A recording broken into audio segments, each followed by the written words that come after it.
The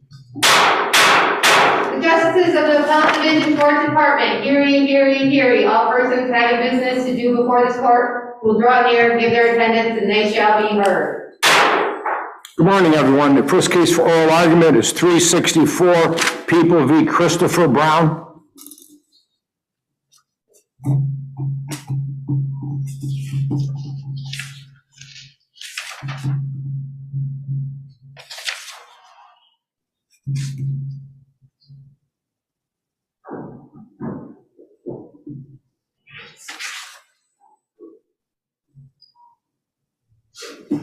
Your Honor, Anthony Arcaro here. I'm sorry, I had minor technical difficulties. No problem. Good morning, Counselor. You may begin. I'm Anthony Arcaro. Your Honor, I represent Christopher Brown in an appeal from the judgment of Herkimer County Court rendered on December 17, 2018, where Christopher Brown was convicted and sentenced after a jury trial to 2 counts of a course of sexual conduct against a child in the first degree, 2 counts of endangering the welfare of a child, and sentenced to 22 years in prison. But there are numerous reasons why this matter should be overturned. First and foremost, Christopher Brown was deprived of effective assistance of counsel in violation of both the state and federal constitutions. Lord, under the Strickland standard, the benchmark— Counselor. Yes, Your Honor. Trust me, we understand what standard we're under. Let's get to the point. Why was he denied ineffective? Why was it ineffective assistance? Your Honor, the attorney failed to question, cross-examine, or examine witnesses regarding critical evidence, Your Honor. The people called a police officer, Jeremiah Sinchak, an investigator for sex abuse cases, who conducted the initial investigation. The officer testified that he questioned both of the child's victims. However, there was no testimony from the officer about the alleged sexual conduct by the children with their uncle. The police officer testified that the children drew pictures of a froggy. The police officer further testified that froggy was a bad spot on a boy. What particularly are you complaining the attorney should have asked? I'm sorry, Your Honor, I couldn't hear you. I'm turning my speaker up. What are you complaining about the attorney not asking specifically? Specifically, Your Honor, the counsel asked no questions at all of this police officer about the alleged sexual abuse that my client was on trial for, and he did not ask any questions at all. Yeah, but Counselor, you know, and I probably tag along with my colleague Justice Troutman. I have a hard time following your argument. Okay, it says he doesn't ask questions. He doesn't have to ask questions. How did this affect it? How did this? You know, sometimes you only ask a question. You have a good reason for it. You don't want certain answers. You don't want to ingrain it in the jury. So I guess the question from my colleague is that specifically, what should he have asked? And what would the answer have been, and how was he denied, how was he ineffective for not doing it? Just asking questions is an awful broad statement, Counselor. Yes, Your Honor. Your Honor, the critical issue here was the time frame. In order to be convicted of the crime of sexual abuse. Okay, so now we're bleeding into somewhat of your weight of the evidence, legal sufficiency, and whether or not there was a sufficient time frame that was put in proof, correct? Both, Your Honor. Both. It goes to ineffective assistance of counsel and insufficiency of the evidence, because the counsel. Counsel, there has to be a 3-month period of time at least that Yes, this course of conduct has to happen over. Is that right? That is correct, Your Honor. Okay. And from my review of the record, it appears that they've alleged about an 18-month period of time that this happened. So from the time that one of the girls had a serious surgery up until the time that it was reported to the police, that's from September of 2016 to March of 2018. That's a sufficient time period. Your Honor, I respectfully disagree with Your Honor on the interpretation of the testimony. There was testimony that happened sometime during that period, but there was no testimony about when it happened. only that it happened But sometime. counselor, the alleged victim indicating that she believed it started at a specific time, a time that she had surgery. Is that not a proper way to establish a marker for when the conduct began?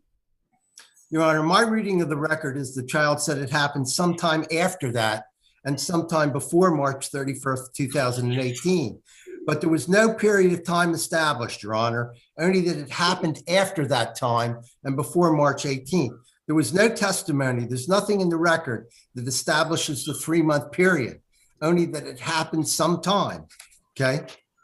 State has to prove beyond a reasonable doubt that it happened for a 3-month period, not that it just happened sometime between the child's surgery and March of 2000. Okay, so I think we understand your argument is the fact there's insufficient evidence in the record to establish that if it occurred, how long it occurred, and whether or not it occurred longer than 3 months. And the argument that it happened after her surgery, could have happened a day after the surgery, it could have happened a year after the surgery, and it's awful vague. So I think we have the argument on that, Counselor. What's your next issue? That is precisely my argument, Your Honor. But there were numerous witnesses. Cecilia Brown indicated there were as many as 9 people present when these things happened, and yet counsel didn't question any of those people regarding what happened to establish whether or not it actually happened. There was testimony. Didn't the testimony establish that, didn't he put on witnesses? He put on several witnesses that talked about his lack of time alone with these victims. Isn't that correct? Your Honor, the defense was entirely based on alibi. And for the most part, that defense did not hold up.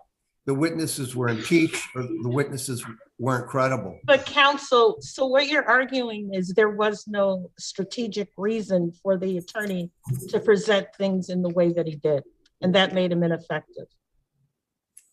But it made him ineffective, and he failed to question witnesses about crucial evidence. There was no test. So again, you're saying that has nothing to do with strategic reasons. In other words, being concerned that asking certain questions might inflame the jury. That's always possible, Your Honor. But I think, Counselor, I think we have, it really boils down to this, is there was no reason that the defense attorney should not have questioned these witnesses or brought out certain proof, because all it could have done was benefit the case and not harm the case. And therefore, for his failure to do that is consistent with your ineffective assistance throughout your brief. Yes, Your Honor. He made no attempt to cross-examine witnesses about this, or to even point out that the only, Your Honor, Judge Troutman, the only time that a specific period of time was mentioned is when the district attorney mentioned it. He tries to establish a period of time by saying, I'd like to call your attention to this period of time. And are you referring to him using a leading question with respect to one of the child victims? I believe he was questioning the mother at that time, Your Honor. Okay.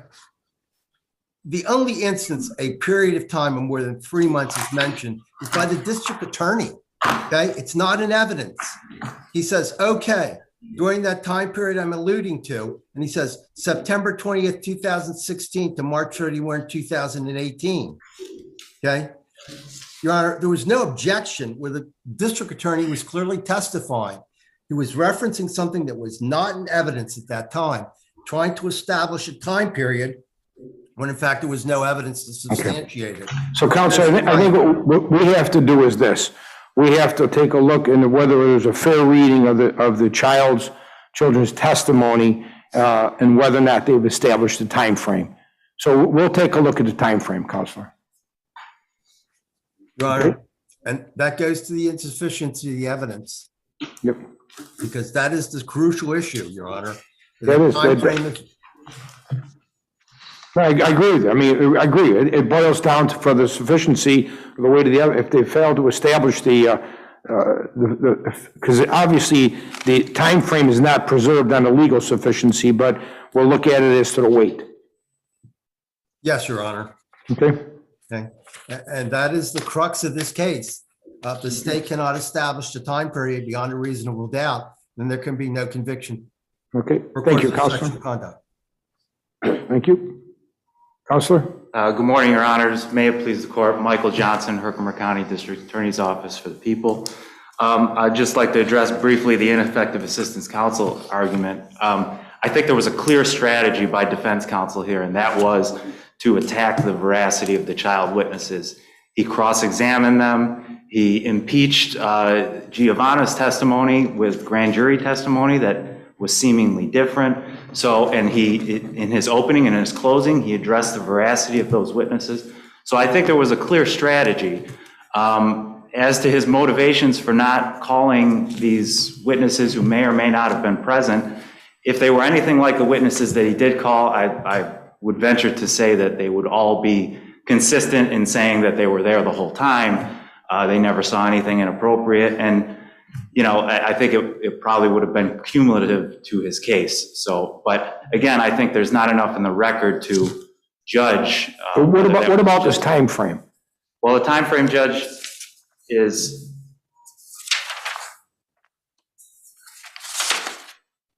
so Mrs. Waterman, Julia Waterman, testified early on that it was Cecilia who brought up the time that it started, about the time of her surgery. It just happened to be September 20th, 2016. And from then on, Cecilia's testimony was consistent about when it started. She testified that there was more than one act. In fact, there were several acts. And it happened continuously from the time of the surgery to the time that she told her mother, March 18, 2018, approximately 18 months. I think that's pretty clear from the record. The time frame is established. Now, I'm not sure what more testimony we could have gotten out of Cecilia on that point. I mean, it's just, that was a big marker in her life. I don't agree with the defendant's characterization that she just picked a date out of a hat and then maybe it happened once during that 18-month period. It just doesn't make sense if you look at it. She picked a date that was fresh in her mind and that the abuse began close to. And as to preservation, Judge, Your Honors, I think it's pretty clear that there was no a motion to dismiss after. Well, that goes to the legal sufficiency. Obviously, we're looking at the weight. Of course. And finally, Your Honors, as to weight, I mean, the people's witnesses were credible. They were consistent. They held up under cross-examination, and there was sufficient cross-examination, I believe.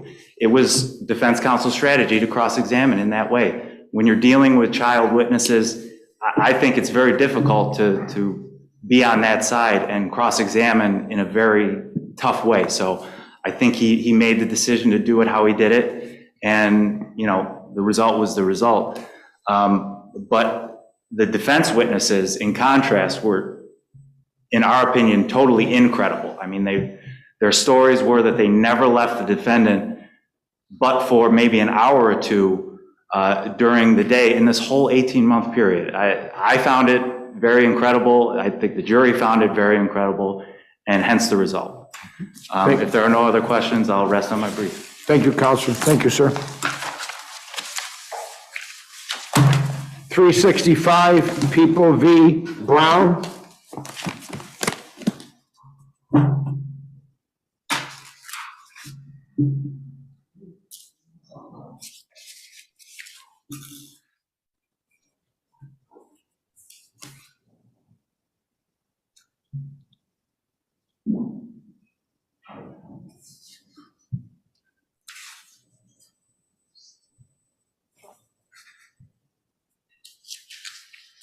Morning, counselors. Good morning, Your Honor. May it please the court, Lyle Hoyter for Defendant Brown. The defendant is challenging his conviction for assault. Second, we filed a brief raising 4 points. Unless the court directs me otherwise, I'm going to focus on point number 3, and if I have enough time, point number 2. Point number 3 dealt with the defendant being adjudicated as a persistent violent felony offender. Defense counsel wanted to challenge that prior conviction, and the trial court deemed it had been waived. So the issue is whether it was waived. Can you waive it, counselor? A challenge? That's precisely the issue, Your Honor, is whether under that subdivision 7B, there was good cause for failing to make that prior. And you see, that's the core of your argument here. The argument is you recognize that the 2015 second felony offender, it was never challenged. So at that point, it's waived. However, there's the out, which is interesting on that statute that you've pointed to, whether or not good cause was shown. And that's really what you're focusing on and what the court did. And the court seemed to deny it also based upon lack of showing of good cause. At least that's the way I read the decision. And I think that's fair, Your Honor. I read it slightly differently. Because well, he does cite to that section, and he cites to that statute. So I think for purposes of decision, we can take that under consideration because he cited the correct statute that includes the for-cause argument. Yeah, would you agree with me on that? I would. I thought they were right on point with the law and what the issues were. And there was an argument of retro. Bless you. So what is the good cause? Let's get to it. What is the good cause? Well, in this particular case, it would be that the defendant has a right to effective assistance of counsel, and that was denied in 2015 when the defense attorney failed to raise that issue. So your argument is that, was it Rudolph or whatever, it was applicable to the 2005 conviction, and attorney counsel's failure to argue that in 2015 resulted in effective assistance. Is that your argument? Yes, Your Honor. Okay, so really what it focuses on whether or not that case from the Court of Appeals is looked at as a presently viewed at the time of conviction, or whether or not we're looking at it as a retroactive type of application. If it's a retroactive application, your argument is stronger. If it's a case that is not retroactive, then your argument is weaker, because then there's no ineffective assistance for raising an argument that would not have been successful, correct? I would agree with that, and I would note that the retroactivity is an obstacle that the defense had to overcome. And that challenge may have ultimately failed, depending on what the court decided. The argument here, though, is that the defendant never really got a full and fair opportunity to adjudicate that issue and to have appellate review on it. And defense counsel also raised the argument that if it's not retroactive, that it could violate concerns of due process and equal protection, which is all the more reason why that should have been what was at issue, as opposed to just the procedural of having waived it by failing to raise it. Okay, I think we have the argument. Thank you. If in a just short time, with regard to the charge of accomplice liability, the defense objected to that because the indictment did not specifically raise that penal law section 20 about accomplice liability. The defense served a bill of particulars and specifically asked. Well, Counselor, unfortunately for that argument, we have case law that has repeatedly rejected this very specific contention. And the court is because the definition of it, they found there's no distinction between either or. It doesn't change the theory, whether accomplice or, that's what the previous cases have held, doesn't change the theory of accomplice and or principal. So, and I noticed lacking in case cites, although you do cite to the proper CPL section. Your Honor, I'm aware of the Gigante and the Hobbs case, and I know the court's prior holding. I would just bring to the court's attention that, trial counsel's argument is that the co-defendant caused the injury, and that by showing that the defendant wasn't working in concert with the co-defendant, that it would be the co-defendant, not the defendant. Yeah, we understand the theory behind it, but I mean, the proposition, but cases have held either or doesn't change the theory of the prosecution. Right. Well, bringing up that point, Judge, I would just respectfully request the court to reconsider the issue in light of the specific facts in this particular case. Okay, fair enough. That's fair enough. Thank you, Counsel. Okay, let me see where we are here. Can you hear me, Judge? Yes, Ms. Hemming, I'm trying to, my glasses on. Good morning. Good morning. The only thing I'll say with respect to point 3, Judge, is ultimately I don't think the case of Rudolph is retroactive. The 2005 conviction was valid at the time. In Rudolph, the Court of Appeals explicitly said it was not retroactive. So I think even if the court gets to that ultimate issue, I don't think Rudolph is retroactive. Correct. With respect to point 2, I think the court understands the people's position, and I would rely on my brief unless there's further questions about any of the points. Having none, thank you, Counselor. Thank you both. Have a good day. 367, 368, People v. Castro.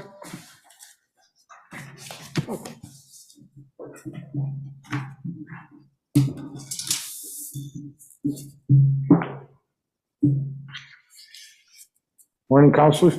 Morning. Good morning, Your Honor. You may begin. Good morning, Your Honors, and may it please the court, Sarah Goldfarb on behalf of Mr. Bayron Castro. The prosecution had a duty to inform the defense that they had an agreement with Mr. Torres to grant him immunity from prosecution in exchange. Okay, Counselor, let's just go forward because the people have conceded they have a Brady violation here. Correct. The next step, what I looked at, and help me out here a little bit, I looked at the papers when they was asking for a hearing. And the papers must contain sworn allegations substantiating or tending to substantiate, really what they're looking for, whether or not he'd affect his decision to accept a favorable disposition and that standard. Where was that in the papers for the court to entertain? Your Honor, I would urge this court to read that statement into his broader claim that into the broader claim that he made that his guilty plea was not knowing and intelligent. He was not advised of this, of the specifics of the deal that Mr. Torres was given. However, Ms. Goldfarb, Yes. with respect to the witness cooperating, he knew of that, correct? Correct. He did know generally that Torres was cooperating with the prosecution. And we're talking about the prosecution not proceeding with a misdemeanor prosecution, correct? I believe so, yes. But again, whether the important thing here was that Mr. Castro and his attorney were not advised that there was a deal with Mr. Torres regarding his cooperation. Does he specifically assert he would not have pled guilty? He does not explicitly assert that in the papers, no. But again, this was a pro se motion that Mr. Castro put in. He's a layperson. This court shouldn't expect him to recognize that he needs to make that explicit statement. Had I been, informed of this information, I would not have pled guilty. So you want us to read into it much broader on what he requested, that it encompassed what Justice Troutman also just pointed out. That's what you're asking us to do. Okay. Yes, Your Honor. Go ahead. I was just going to say that this specific information really could have impacted the advice that defense counsel gave to Mr. Castro, and whether, they thought that they had a strong chance at discrediting Torres at trial, and how, whether Mr. Castro would be better off pleading guilty versus proceeding to trial. And so if this court has no other questions, I would rest on my brief for all other points and ask this court to reverse his conviction and grant his 440 motion. Thank you, Counsel. Thank you, Your Honor. Mr. Tyler? Good morning, Your Honors. Ken Tyler for the people. Justice Centra, as you pointed out, our position is that it's a pleading sufficiency problem, and I would certainly agree that pro se paper should be construed liberally, but pleading sufficiency, it's a legal minimum burden, and the burden is on defendant allege that this would have actually affected the outcome. That's the McDonald case from the Court of Appeals. Barring any questions, thank you. It's great to see everybody again. Okay, thank you all. And both have a nice day. Thank you.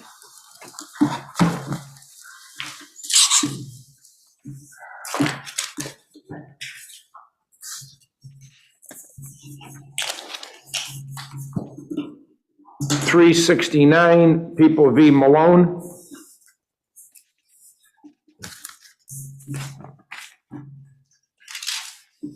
Good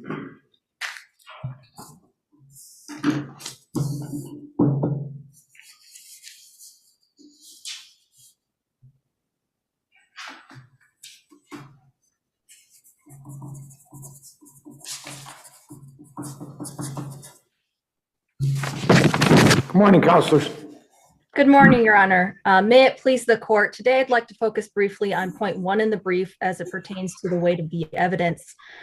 There's no question that there was a murder here, but there just wasn't enough evidence in this circumstantial case to definitively establish that my client is the one who killed the decedent. So I'd like to focus both on what was in the case and what's problematic, and what the people didn't introduce and why that's problematic. And here there are 2 things that the people failed to introduce at trial or explain adequately. And one of them was the actual testing of the rifling marks on the cartridges themselves. Problematic here was the fact that the people had the ability to have a proper comparison done to see if But the people can decide how to present their case, correct? That's correct, Your Honor. And they can use circumstantial evidence to establish the elements of the crime. Yes, Your Honor. But what's critical in the circumstantial evidence cases is that we explain some pieces of evidence. And here, all we had aside from the rifle was basically haphazard admissions. I would hesitate to even call them that, to Mr. Malone's father. And the fact remains, Counselor, you seem to put a lot of weight on the DNA, but as being pointed out under the circumstantial and also the direct evidence, where he was seen with the rifle, he brought it to the house, he was seen going to the basement. You seem to take it, and you do point out in your brief that Malone Sr., not credible. Ray and Hurst, they were using pot, discrepancies. Witnesses didn't agree on the motive, defendant's motive, the ballistics issue, the DNA issue. There's a number of issues you raise in your brief that they go to the weight of the evidence here, but we can't overlook the other evidence that we have that are circumstantial. His clothing being found there, him walking back, his statements he made when he came upstairs, his statements he made when he went outside, his statements he made to his cousins when he went to the store. I mean, the jury had all that before it for the circumstantial determination to be made by the jury. And your argument is that even with all of that, there's still insufficient, and because of the lack of you mentioned in your report, DNA, ballistics, motive, so on and so forth, correct? yes, it's a totality of what we look at with all of the evidence. And, it's not just the DNA, it's the fact that the people had these opportunities to definitively connect my client or this specific rifle to the crime, and they failed to exercise those options. That burden was not on my client. It was not on defense counsel. That was squarely on the people. Counsel, don't we have to look at what evidence was presented and make a determination based on that evidence? Yes, that's correct, Your Honor. But I think there are many problematic pieces of evidence here, and a lot of it does go to credibility. But for example, with Mr. Malone's father, we basically had him come on the stand with a few extra expletives that I won't mention today about how he felt compelled to give that testimony and implicate his son because he was fearful for himself, and also he was fearful of being prosecuted as well. Well, didn't the jury have the opportunity to assess whether in fact that was coerced and therefore not credible testimony? That's correct, Your Honor. There's other problems too, as Justice Sentra mentioned with Mr. Hurst. And while it does seem like credibility on its face value, at its face, there are still problems with contradictions. And contradictions, when they are glaring or substantial, can be considered in a weight of the evidence assessment. And here that was just contradicted by Ms. King, who said she never even saw Mr. Hurst in the home at the time of the alleged shooting. So maybe there might have been enough to say maybe Mr. Malone was guilty, but that's not enough in a weight of the evidence assessment, and mere possibilities of guilt are not enough to push us over that threshold. So unless the court has any remaining questions, I will submit on the remainder of the brief. Thank you, counsel. Counsel? Thank you, Your Honor. Daniel Punch for the people. First, this was not a circumstantial evidence case, not entirely circumstantial. There was a confession. He confessed to his father that he shot Bullet Head, which is the victim's nickname. So the argument in the reply brief that this was entirely circumstantial and it should have a different standard is wrong. Secondly, defendant's argument, it analyzes several pieces of evidence separately, but the totality of the evidence was overwhelming. And the fact that it might have been possible to obtain more evidence does not diminish the evidence that was brought at trial. Is that it? I don't know if we lost him. Counsel, is that it? I can't, I'm having a hard time. I'm sorry. Yeah, otherwise I'll rest on my brief. Okay, thank you, Counsel. Thank you both. You have a nice day. 370 People v. Shaw.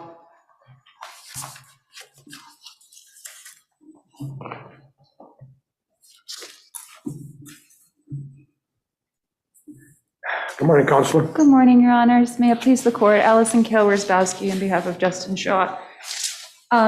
Given that the people haven't submitted anything in this case, I won't take up much of your time at all. I did want to lay out a few factors that I really hope this Court will consider in determining whether or not Mr. Shaw's plea was involuntarily rendered.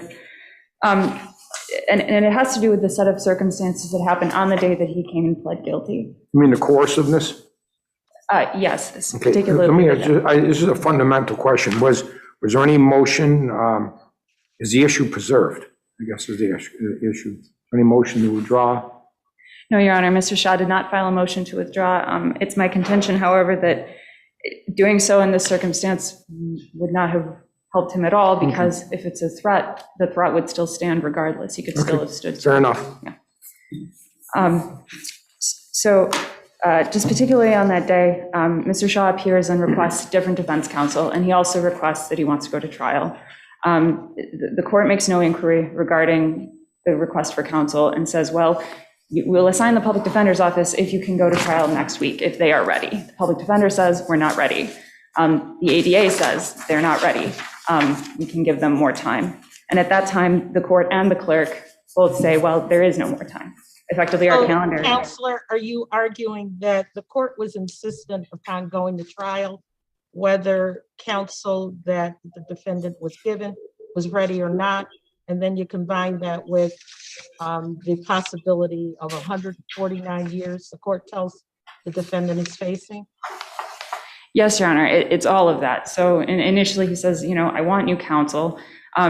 We don't really know why he wanted new counsel, because that inquiry wasn't made. And then you have to go to trial on an A2 felony next week, and there's no other time for you to go. And then the Court immediately launches into, here are these sentencing options that are available to you. And I quote, by my rough calculation, it could be 140 years before you're eligible for parole. Docs will cut that down, but I will tell you that you'd be an old man before you are even eligible. And then the Court follows immediately with, if you accept this offer, then I will consider all legal options available to me. I'm strongly implying that if he went to trial, he would not consider that. And after hearing no evidence and knowing absolutely nothing about Mr. Shaw, this was kind of the threat that was posed to my client. So those circumstances, Your Honor, create a situation that was so coercive as to render the plea involuntary. And unless you have any other questions, I will rest. Thank you very much, Counsel. Thank you. Have a good day.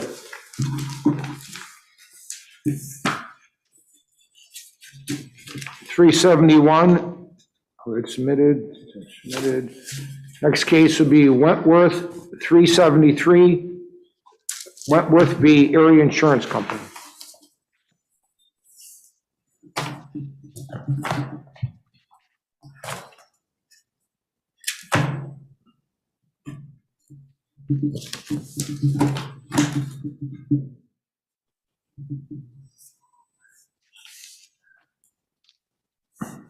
Okay. Good morning, counselors. Good morning, Your Honor, members of the court. Michael Longstreet here. I represent the Wentworths. I'll get right to the point. Our first point of contention is that the lower court and the insurance company seek to have you rely exclusively on the underlying complaint in evaluating whether there's coverage. That's not the standard in New York. The court is required to look at the complaint, but to consider facts, actual facts, which may contradict the complaint, and also consider whether the facts as stated in the complaint may in fact be false. And if they are false, determine from that whether there's coverage. The lower court relied exclusively on the complaint, stating basically that it was relying on documentary evidence to grant the motion. And here, Counselor, what calls into question that ruling? As far as the scope of the complaint? As far as there being questions about whether there was coverage or not. Okay, so let me get into the facts. There are facts in the record having to do with the claim of trespass. They allege that we intentionally trespassed on their easement rights. My clients say, we didn't put up a fence. We put up these dowels with strings between them in order to keep the geese out. We had a legal right to do that because. So let me stop you right there, counsel. That really seems to be the crux of your argument.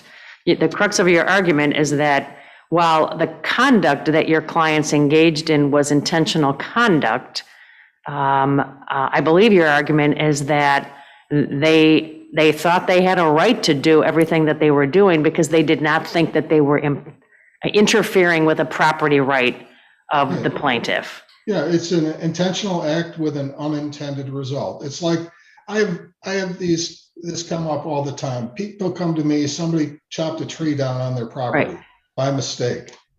There's coverage in every one of those cases. This is really no different than that. Yeah, that's actually not a bad analogy. They intentionally cut down the tree thinking that it's on their own property, not realizing that they actually have committed property damage to their neighbor because it was not on their entirely on their property. Exactly. And you're saying this is no different than that type of scenario. Exactly. And with regard to the dock, they worked with the town.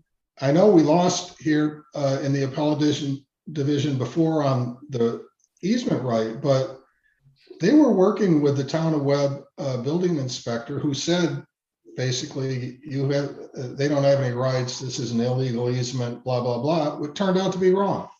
But they had a good faith belief. And the insurance company really isn't challenging that. They're just saying. Counsel, you know what I'm interested in? It may seem simple to you. Unfortunately, to me, I struggle with this issue. And what we have here is we have other cases that deal with property damage cases. This is a conversion, right? This is a trespass. And whether or not you need, it seems here that, at least my view, seems here that the focus you seem to be on is the intent of the individual, the people, what their intent was. Their intent was to do X, and they did it, but the unintended consequences is what followed. Correct. And so when I look at some of the cases, it's difficult for me to see some of these cases where they talk about the individual's intent. Counsel referred to, I think it's I've drawn a blank, the Village of Springfield, cases along those lines where the municipality knocked down a burnt building and they intended to knock it down and they thought they had a right to do so because it was a public safety issue. And in that case was propped up as being a property damage case. And in that case, we found that it's not a coverage. Well, there's been a lot of cases in this line. Dentists engaging in misconduct with clients, sexual misconduct. I mean, there are lines and I can't explain every case as being completely consistent, but I can say in this particular case that putting up a couple dowels with strings between them is not a fence, and we didn't intend to deny their rights.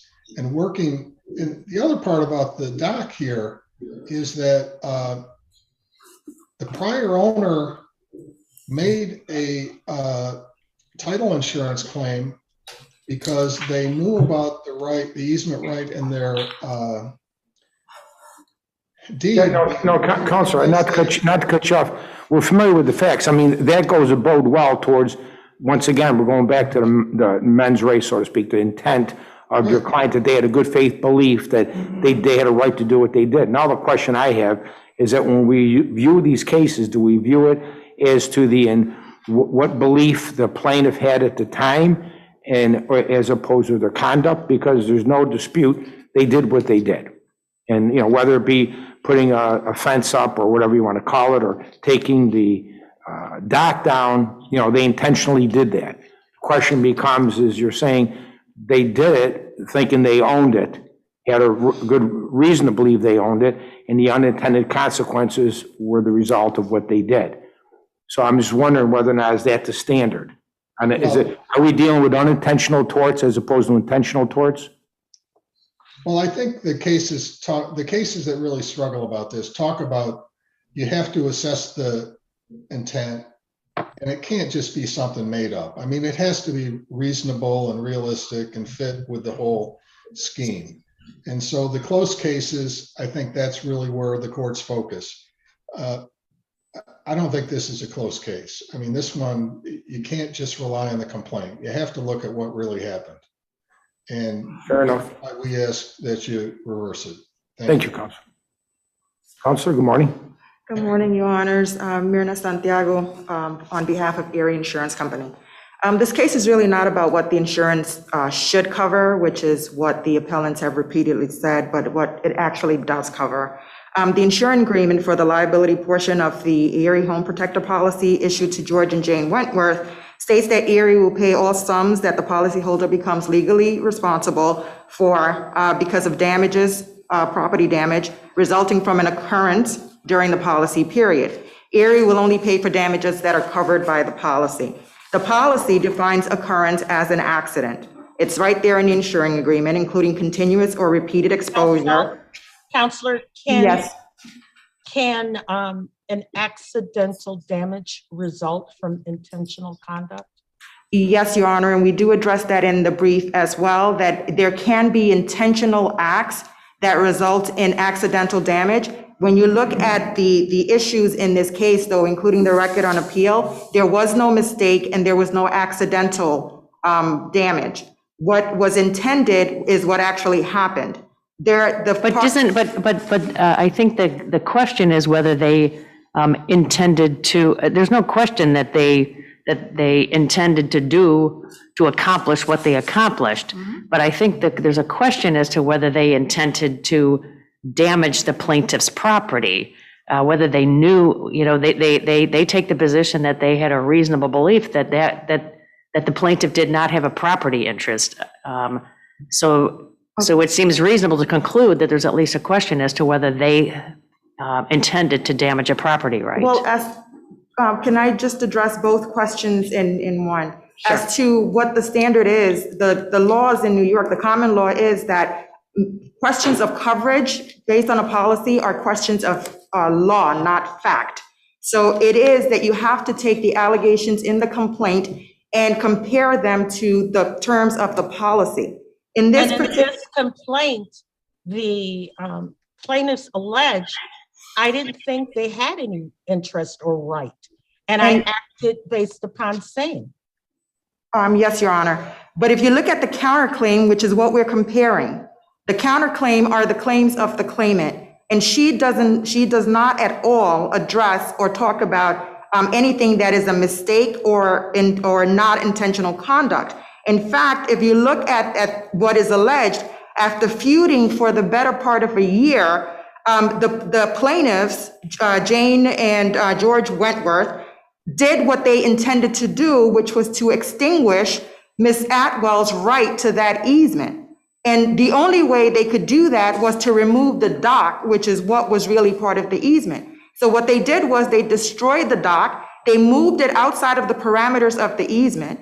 In order for them to rebuild the dock outside of the parameters, they had to get a permit from the town. And in the application to the town, they never disclosed. And so your argument is that their claims that they didn't think there was a right that they were extinguishing is of no matter here?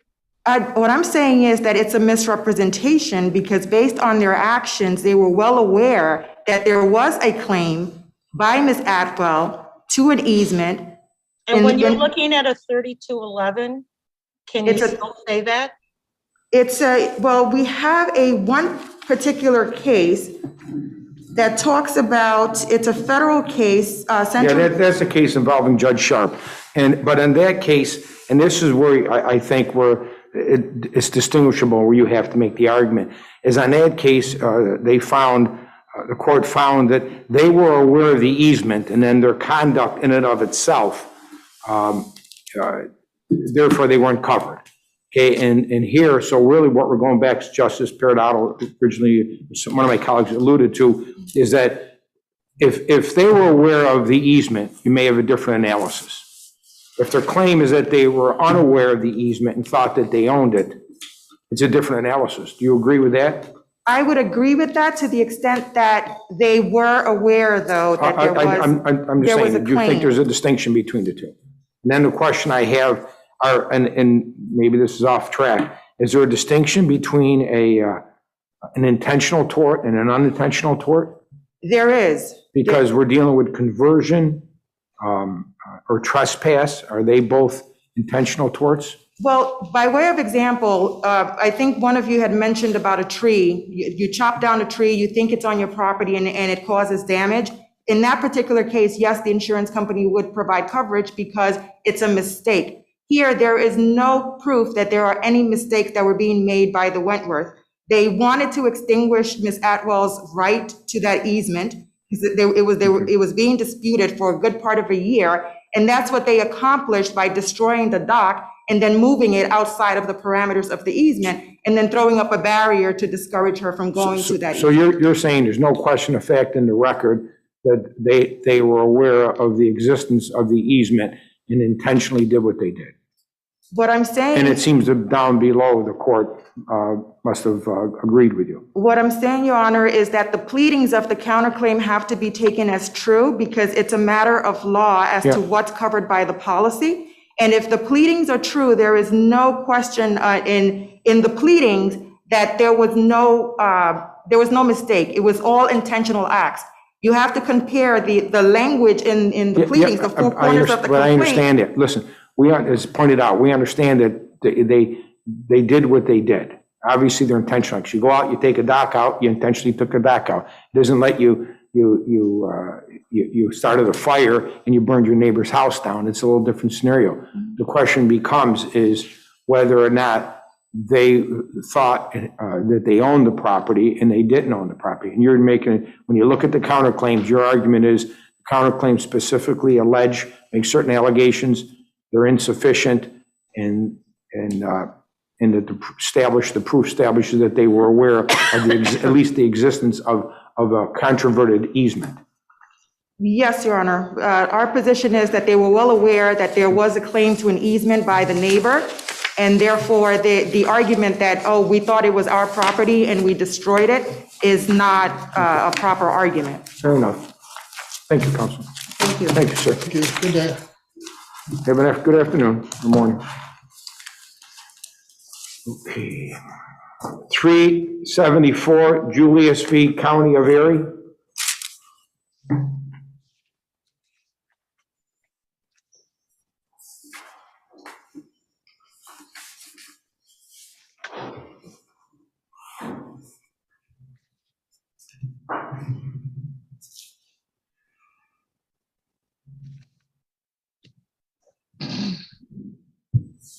Good morning, counselors.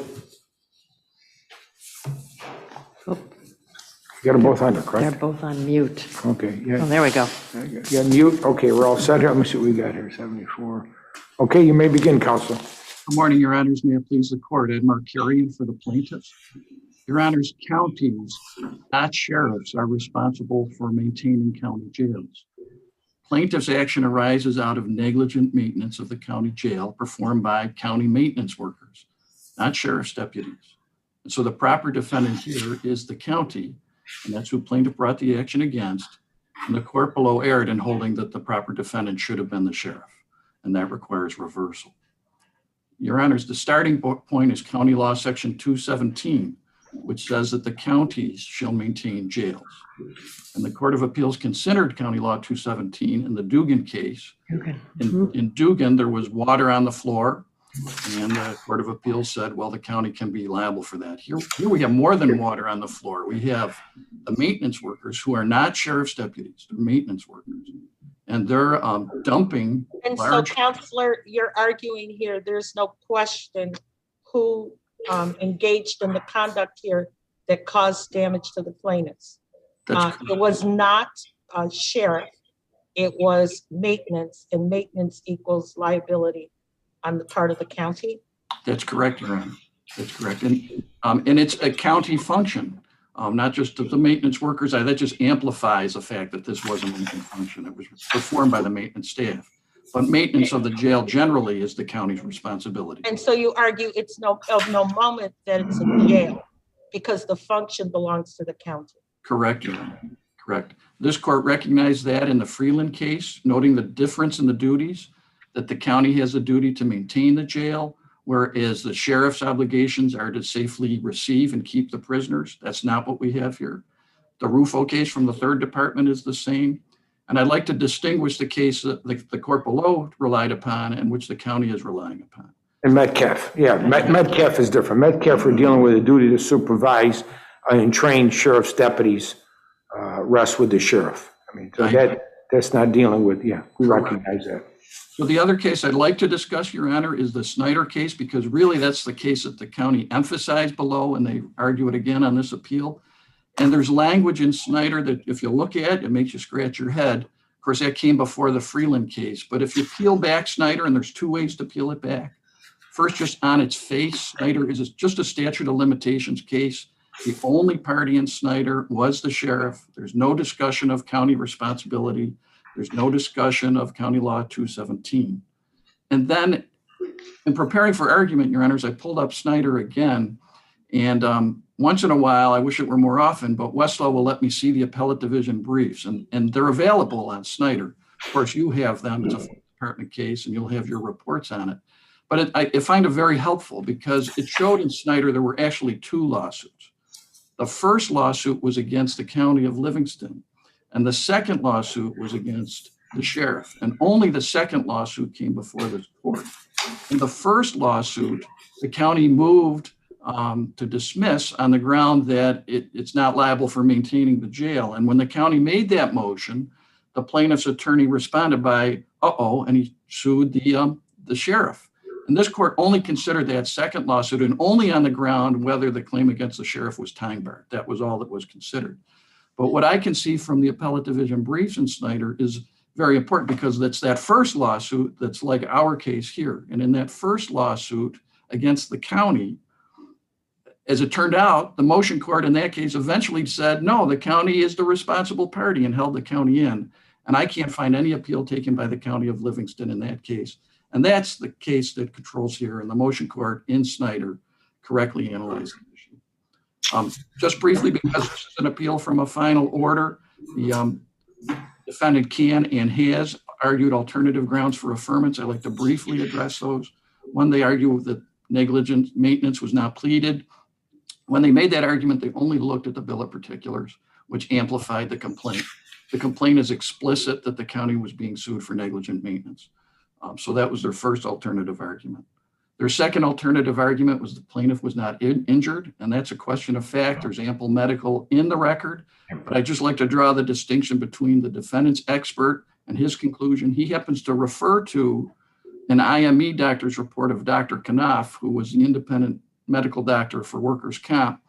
And while the defense expert refers to some of Dr. Knopf's findings, he omits the conclusion where Dr. Knopf concluded that the injuries were caused by the incident and that the plaintiff's inability to work resulted from the incident, which brings to the last alternative argument that the defense makes, that the lost wages claim should be stricken. But Dr. Knopf is explicit that the inability to work results from the accident. So there are questions of fact there, and we think, and we submit, and we ask the court to reinstate the plaintiff's complaint. Thank you, Counselor. Counselor? No, once again, you're not live. Hit your mute button, please. You are correct. Thank you, Your Honor. Adam Ferrandino, on behalf of the defendant respondent, County of Erie, may it please the court. It is our position that Judge Highwick was correct in her ruling below. The reason for it is for a couple of reasons. The first one is the holding center is maintained and operated by the Sheriff's Department. The Sheriff's Department has enacted policies and procedures on how the facility is supposed to be maintained, as well as other procedures. The sheriff porters that's set forth in the record was argued. So Mr. Ferrandino, you're saying that the county has no responsibility for the maintenance of the facility itself?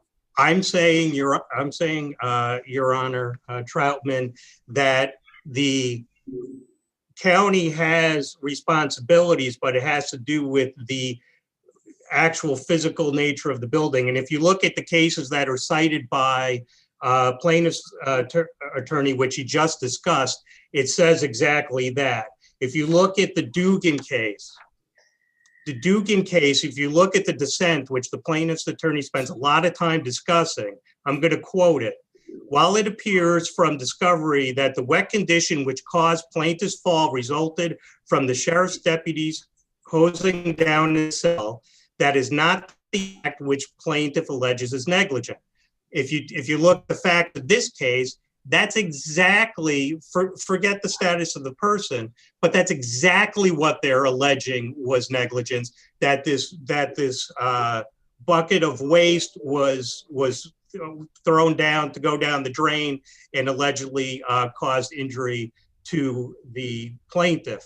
The court goes on to say, plaintiff's action is founded on defendant's failure to properly maintain the jail, inter alia, allowing the water to remain on the floor, failing to warn of the hazards, and failing to provide adequate handrails and lighting.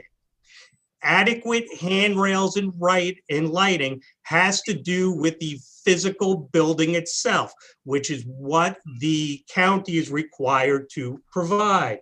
If you look at the Freeland case, which was cited— So, Counselor, are you arguing with respect to something like plumbing, sewage, that has nothing to do with the county? With regard to the facts in this particular case, besides the fact that they all testified that they were Sheriff County porters, they were supervised by the policies and procedures of the Sheriff's Department, I'm saying that the physical building itself is what is required to be provided by the county. Maintaining a physical structure involves more than just the building, the brick and mortar. There are other parts of maintenance. But all of those day-to-day activities that are being discussed here in this particular case has to do with the employees of the Sheriff's Department. So are you saying that the county delegated those responsibilities, for example, the responsibility to keep floors free from water, delegated that responsibility to the Sheriff's Department? Is that your argument?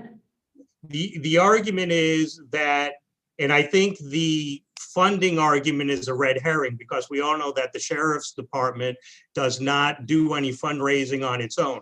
The only way that the Sheriff's Department has any money is if the county provides that money to them. I'm saying that, and if you look at the other cases such as Villar, it indicates that the Sheriff's Department is responsible for operating the facility. This is an operations issue. Any operations issue can also involve the safety and welfare of those that are there, which dovetails into So the maintenance of the facility, you're saying, is not the county's responsibility in the first instance? What I'm arguing is that providing the physical building, yes. Maintaining the physical building, yes. For example, in the Freeland case, Okay, Counselor, we're clear that you're relying upon certain cases, but specifically here, you're saying what with respect to maintenance that's alleged here? The functions that were being engaged in, you're saying they weren't maintenance functions? They were functions that were promulgated and carried out by the Sheriff's Department and the employees of the Sheriff's Department. Therefore, the Sheriff's So, you know, there's some questions asked, and you seem to have danced around the answer, but it just appears to me that it's simple position. These people were employees of the sheriffs. They were acting under the guise and supervision of the sheriff. It was involving the jail and the maintenance of the jail, and therefore it's strictly a sheriff's issue. Correct. Correct. And if you look at the Freeland case, talks about substandard housing.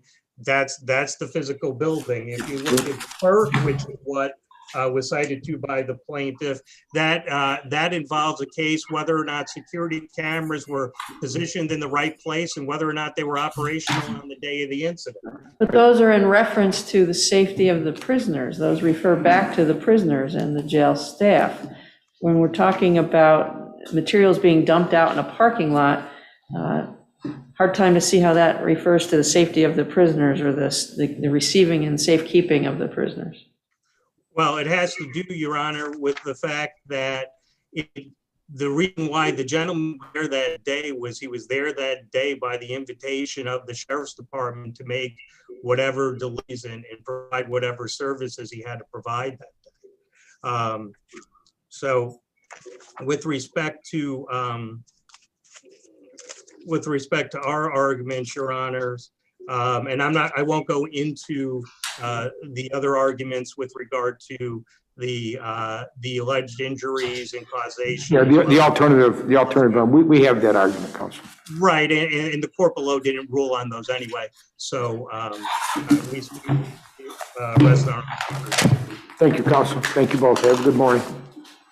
You too. 376, Borelli v. County of Erie.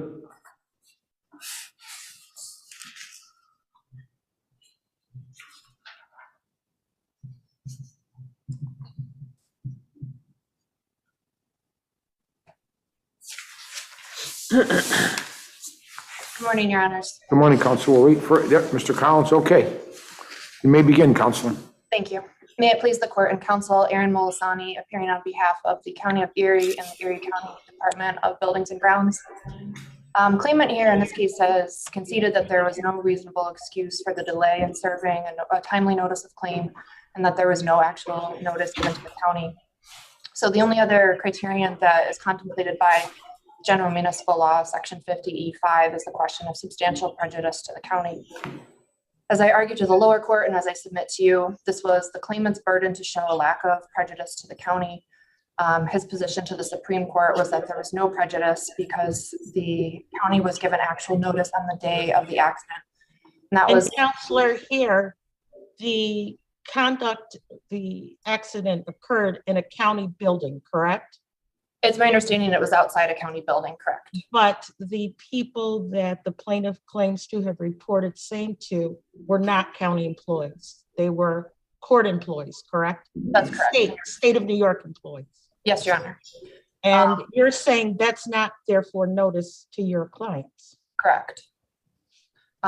His secondary argument regarding prejudice was that there was a video preserved of the date of the accident.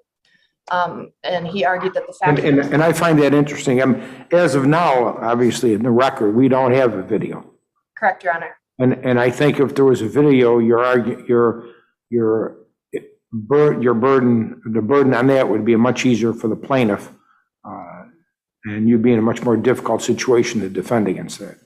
I would agree if there was some showing to the lower court of what the video showed and its impact on how it would negate prejudice to the county. But that wasn't the case here. At the time the application was made, the plaintiff, Mr. Borelli, was the best and only person to comment on what the video showed and how it would mitigate any prejudice to the county. And there was no showing to that end. So Was there even a showing that the video surveillance footage still exists? He offered in an affidavit that the state employees said that they would preserve the video. Okay. Unless there's any other questions, we'd rest on our brief, and thank you for your time. Thank you, Counselor. Mr. Collins? Good morning, Your Honors. On behalf of Mr. Borelli, I submit that the trial court did not commit a clear abuse of its broad discretion. Well, it's kind of hard to tell what the trial court did since the judge didn't write, so, other than just grant the relief. That's correct, but you know, the court, this court, your court, is aware that the court, you know, considered the factors implicitly. Are you claiming there was actual notice here?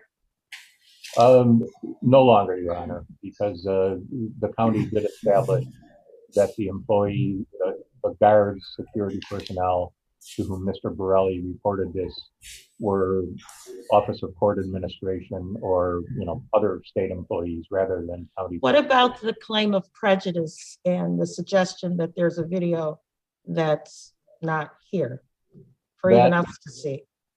The video is not in the record, but I think that in moving, we did establish through Mr. Borelli's affidavit that there is surveillance video and that he was told that it was preserved. Now, in opposition, the county submitted an affidavit by the head of its buildings security, I believe, Mr. Amarina, who said that he had requested the video from the state, but had not yet received it. But significantly also, he also stated that the county itself is the owner of the video surveillance system. Mr. Amarina did not state that the county could not on its own view this video and obtain a copy of it, only that he had requested but had not received it. So I think there's So really what we have here is this. We have reasonable excuse, obviously ignorance of law. We've said many times, not enough. You recognize your problem with actual notice, which you've acknowledged. And so really what it boils down to is the prejudice. And that's what we have to look at on this record, whether or not there's sufficient prejudice in order for us to make a determination of what the lower court did. Yes, and as to that issue, Your Honor, in her reply brief, Ms. Malasani cited to the Court of Appeals case in Newfoundland, Middle Country Central School District, which I unfortunately did not reference in my brief, but I would ask the court to take a look at that because the Court of Appeals acknowledges the significance of the prejudice issue and how it can, you know, unless it is established by the respondent on the motion for leave to serve a late notice of claim, militate strongly in favor of granting the relief. In that case, there were photographs taken of the accident scene. In this case, there's a video, and the Court of Appeals held that the county, or rather the defendant school district in that case, did not establish that the viewing of the photographs would not have let it basically reconstruct the circumstances surrounding the incident, even though there was no actual notice.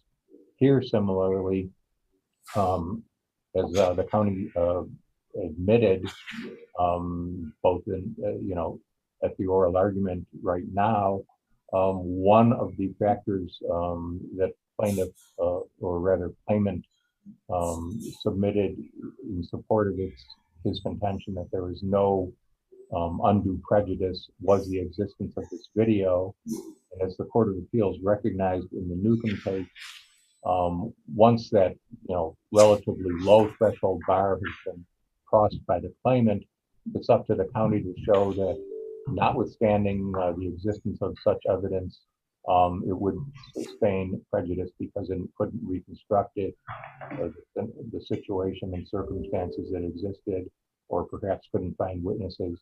There was no showing on that part of that nature by the county in this case, merely some conclusory statements that, hey, we will be prejudiced.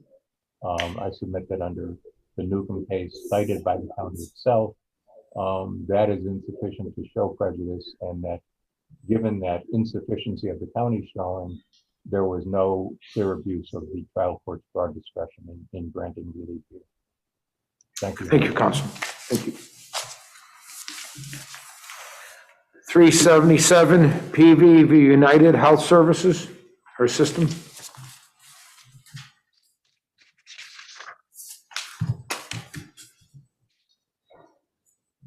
Good morning, Your Honor. Stephen Schwartz for the plaintiff. May it please the court. This appeal has multi-volumes and it appears to be a large record, but it really breaks down to one question. And that question is whether a question of fact for a jury can be created in a medical negligence case by opinions that the standard of care was followed when the evidence in the case proves that the standard of care could not possibly have been followed. It was a physical impossibility for the standard of care to be followed. The testimony So tell me why it's a physical impossibility for the standard of care to have been followed. Okay. Because that really is what this comes down to. There was conflicting expert testimony at trial. There were conflicting affidavits offered in summary judgment. I know you're also appealing the denial of summary judgment and the denial of your application for a directed verdict, but it really does come down to the conflicting expert opinions. Well, Your Honor, my position would be that it comes down to the sufficiency of the foundation of the other expert opinions that are conflicting. And that is where the physical impossibility issue comes up. If you turn to page 12 of our brief, there's a diagram that I think is helpful in describing this. But there are two things that In describing the surgery you're talking about? And describing, yes. All of the experts in the case testified to, there were two basic requirements for the standard of care to do this particular procedure of inserting a trocar. And this was specifically from Dr. Tripp, the one who actually performed the surgery. The first requirement was that the surgeon must control the force used to push the trocar through the abdominal wall such that the tip of the trocar could be stopped once it penetrates the abdominal wall.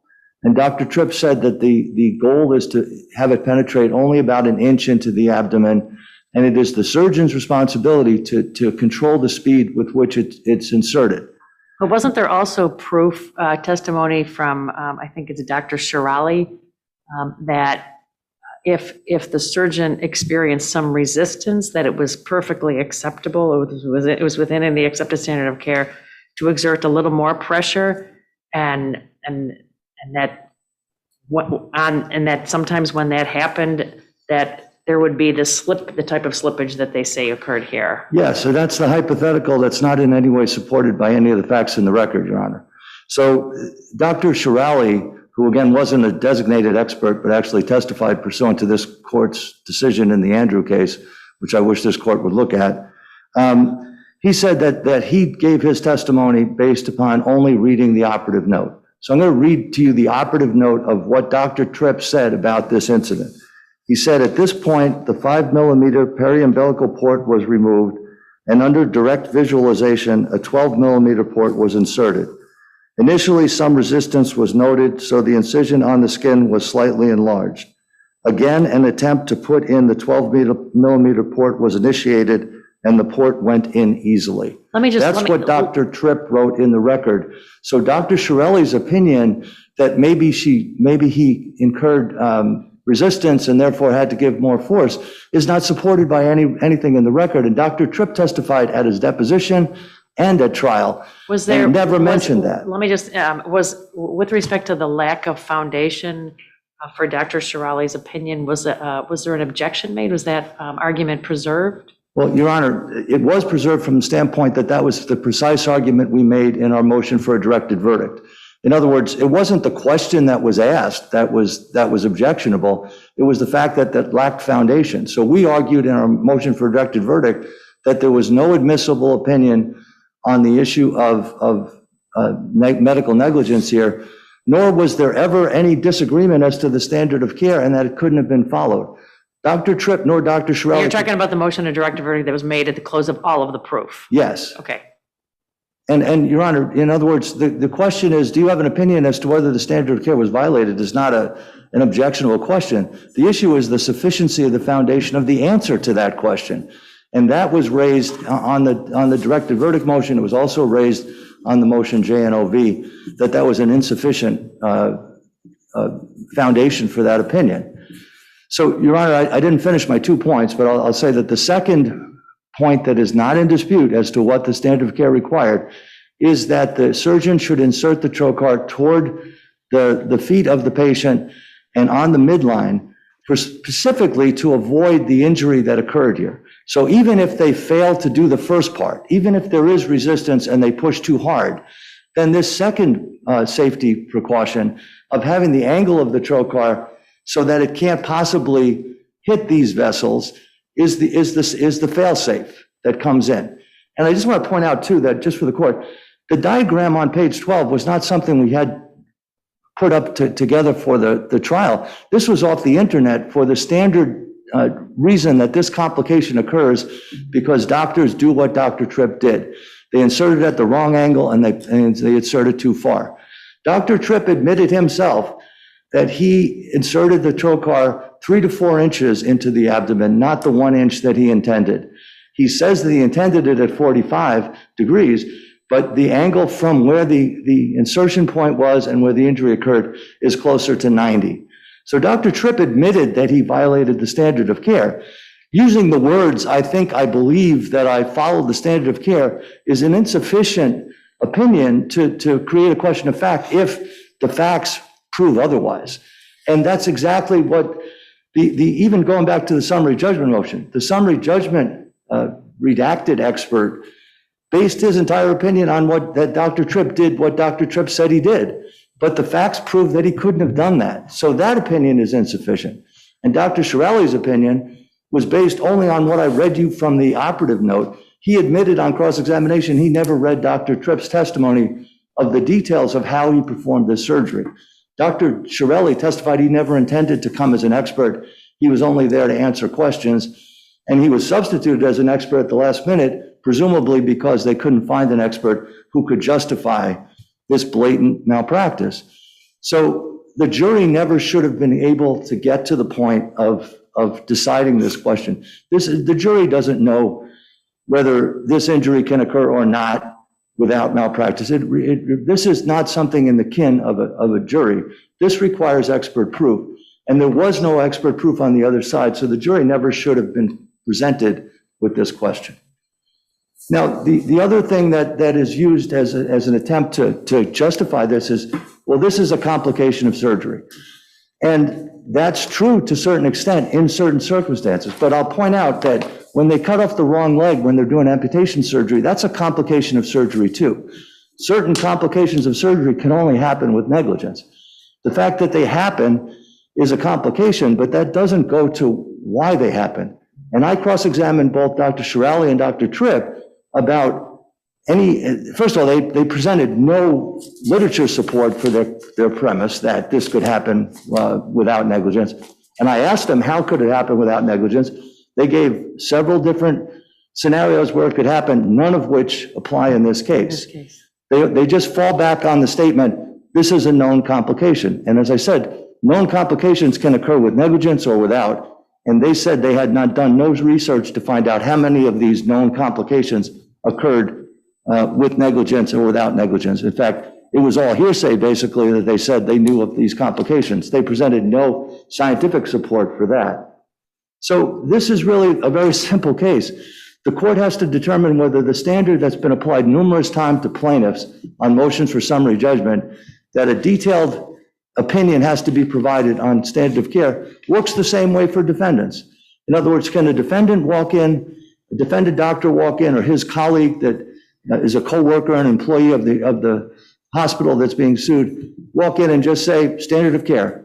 And is that it? Is that all that's needed? I don't think it is. I think the same standard should apply to plaintiffs as to defendants. The opinion has to be based on facts in the record. If it's not based on facts in the record, then it should not be considered admissible enough to, or create a question of fact for the jury.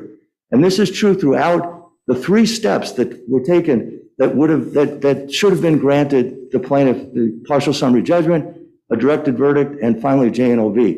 And in none of those steps did the defendant ever come up with an explanation for how the standard of care could have been followed and this particular injury occur. Not once, and they were given multiple opportunities to do so. So it's really up to the court. It's a matter of fairness. Is the standard that's typically applied to plaintiffs where motions are granted for summary judgment, where there's an insufficient factual basis for an opinion that's submitted. Is that true for the defendants? And justice requires that it be true. In other words, it can't be a different standard for defendants than plaintiffs. And it can't be that you just say standard of care and that passes you to the jury. It has to be based on facts in the record. But unless there are any questions, thank you. Thank you very much, Counsel. May it please the court, Michael Pretsch on behalf of the defendants. And I agree with Justice Peridotto that the real question is, did the defendants present evidence that this injury could have happened if the standard of care was adhered to? And I would submit that at each stage of litigation, the answer to that is yes. And we have multiple doctors that say the answer to that is yes. A lot has been said about the sufficiency of those opinions. And I kind of want to start with Dr. Tripp because his testimony was presented both at the summary judgment phase and the trial phase. And in the plaintiff's papers, they say that he only says that there are two scenarios in which this could happen. And that's if there's an abnormal anatomy or an obese patient. And that's a mischaracterization of Dr. Tripp's testimony. He says that it's the doctor's duty to implement appropriate techniques to avoid many injuries, including this one, and that while using those, you can still end up with your trocar in an unintended place. He says it's not like a screw, that you're trying to put it through and you are trying to use appropriate force, but it can end up in a place where it's unintended. Okay, so let's say that we accept that. What about the plaintiff's argument that the angle was just absolutely wrong? Sure. I've got a couple responses to that. One is that the idea that the angle of entry is maintained throughout the entry process is unsupported by the record. That position only makes sense if on entry and when there's these potentials of breaking through, that angle is maintained. No one said that. In fact, Dr. Shirali says that that's not the case. And the second thing is Dr. Shirali at trial testified that you can't determine the angle of entry based on the location of the injury, especially after insufflation, which is when this injury took place. The abdomen had been insufflated. And Dr. Shirali said that the organs move, they shift, and you can't say because afterwards this was somewhere greater than 45 degrees, that it was greater than 45 degrees at the time of entry. So with that regard, I don't think this is a physical impossibility. It's possible that the organ was not where it was later, and it's also possible that the angle was not maintained after breaking through the fascia. And we had 3 doctors throughout this litigation state that as long as you were using appropriate techniques and that occurred, that is not a departure from the standard of care, and that is what legal malpractice is. What about, counsel, the other thing plaintiff's counsel pointed out, that the entry needed to be towards the feet? You know, did that happen here? Yes, Your Honor. Dr. Tripp testified on multiple occasions that he entered at a 45-degree angle, which is towards the feet. I don't think that there is an argument between the parties that if Dr. Tripp did what he said he did, that he adhered to the standard of care. We say that he did do what he said he did, and the plaintiff disagrees. And they claim that it's a physical impossibility, but we had doctors throughout the various phases of litigation say it's not a physical impossibility. Was the plaintiff obese? No, Your Honor, and I will point out that she did not have abnormal anatomy either. Like Dr. Shirali said, the organs can shift, especially after insufflation and especially after shifting the body. And it should be noted that this injury took place while at the very end of the surgery. So the doctor had been in there, the ectopic pregnancy had been removed but not taken out of the body. So this was very late in the game. And like Dr. Shirali said, you can't assume that organ was exactly where it would be later on. And again, every doctor, all 3 of our doctors are redacted expert, Dr. Tripp and Dr. Shirali said you can end up in unintended places even if you're using that 45-degree angle. And so this idea that there was no evidence presented that it is physically possible, I disagree with. What about, the idea that the doctor only intended to go in so far, and in fact, the place where this happened was a lot deeper into the cavity than was intended? Sure. It should be noted before I answer that the space that we're talking about is approximately 3 to 4 inches, and you need to get the trocar in a 1/2 inch to an inch. So we're talking about very little space in which there is room for error, human error. And so Dr. Tripp, again, he likened it to a screw. He said, you're not screwing this thing. You break through, you try to stop. It's not necessarily instantaneous. And Dr. Shirley uses that word repeatedly. It's not necessarily instantaneous. And so this idea of control, I think the word control is being used differently by the two parties here. Dr. Garofalo describes the word control in sort of a perfect robotic sense, that you can stop it immediately. I think that, and our doctors all say the exact opposite, that you use appropriate force in an effort to stop as soon as you can, but it's not guaranteed. And when it comes to a jury taking those two positions and weighing them, I don't think it's unreasonable to think that, yeah, people aren't robots. We do make some error, and just because you went, an inch further than you meant to, which you were already seeing some kind of resistance, is not unreasonable. And on that end, I would also say that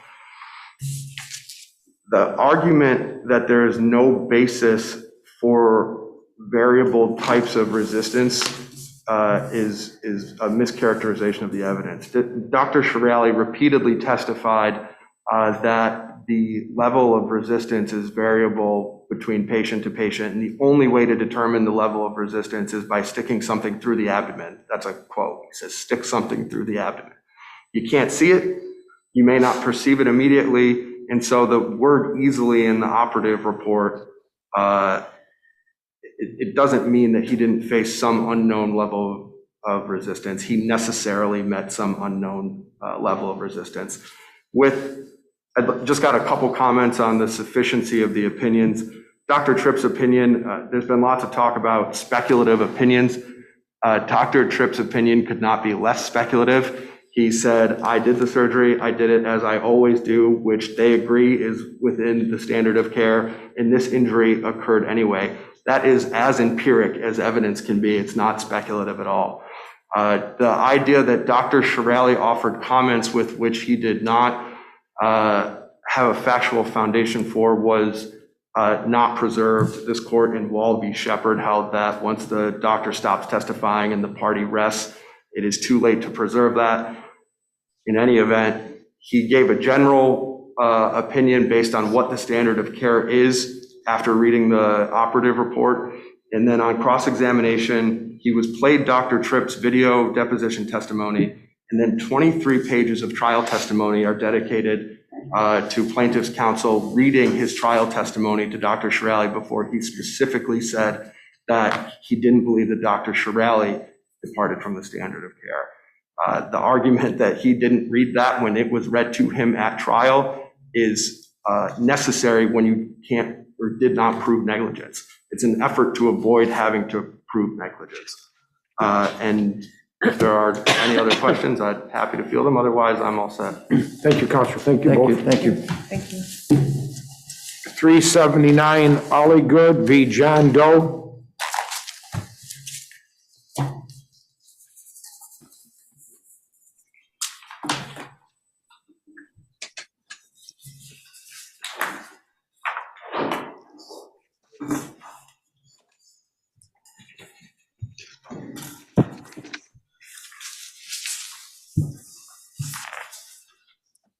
Good morning, counselors. Good morning, Your Honors. You may begin. Good morning, Your Honors. Matt Kaiser for the appellant Leslie Alligood. And this is an appeal from denial of our post-trial motion to set aside the verdict. And we ask for reversal here today for a couple of reasons. Number one, we feel that this verdict is inconsistent with respect to negligence and proximate cause. We feel that proximate cause flows necessarily from the finding of negligence, given the facts of this case. And number two, and this is the last point in our brief, and I kind of want to focus my argument on this this morning, if possible. Respondents' arguments in opposition to the post-trial motion and on appeal here fail on the law in that their argument, if accepted, that the jury found by preponderance of the evidence that Loretta Johnson provided this license plate to someone unlawfully, and that license plate was affixed to another vehicle, thereby causing it to be misidentified as the one involved in the accident. As a matter of public policy, cases hold that Loretta Johnson would be stopped from denying ownership, and she would be vicariously liable under the permissive use statute. So really, there are a number of arguments in our brief, but I think that's kind of compelling that, accepting the respondent's own arguments, and this was an argument that was raised for the first time in opposition to our post-trial motion. At trial, it was suggested, and we vigorously dispute there's evidence to support this, but it was suggested that maybe that there was a third-party action, there was some sort of intervening act by family members to take this license plate. In other words, there was no agency on the part of Loretta Johnson. The agency on the part of Loretta Johnson actively participating in the illegal act comes up for the first time in opposition to our post-trial motion. So accepting that, and it's an argument that's again made on appeal, Loretta Johnson is stopped from contesting ownership and is vicariously liable under the permissive use statute. Counselor, I tell you what confuses me. What confused me were a number of things on this case, but one in particular is the court's charge on negligence. There was no objection to it, and basically the court says, was the party is negligent? Negligent for what? They found the plate there. Doesn't seem to be any clarity in the first question, and there's no objection by you. So, by counsel. So the allegations in the complaint, as amplified by the bill of particulars, is that there is John Doe is the permissive user of Loretta Johnson's car, and the charges is consistent with that Loretta Johnson is the alleged owner of. Well, let's back up a second. It appears at least from the photos and the testimony, that it's physically impossible for the action to occur the way they had it, and the trooper was wrong because the damage was on both passenger sides of the vehicle. And so if the vehicle wasn't there, physically there, then, and only the plate was there, and how the plate got there, nobody knows, but the plate got there, so you're saying that there's, that because the plate was there and somebody may have used the plate, and that's what the argument was in closing.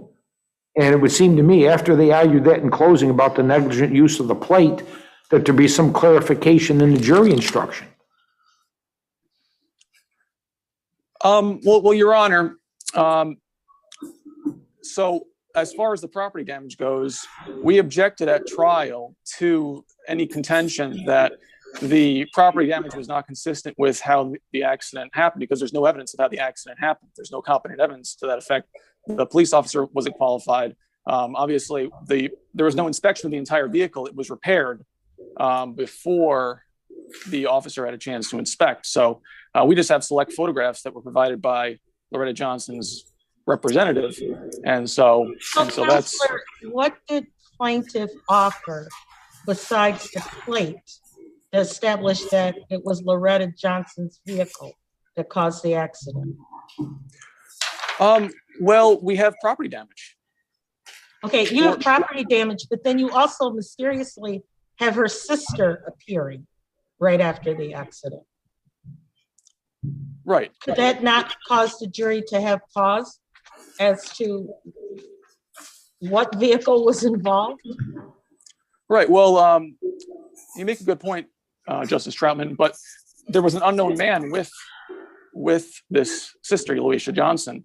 So which leads, as Justice Troutman said, which leads to the fact is she's letting somebody drive her father's vehicle, and she has no idea who the man is.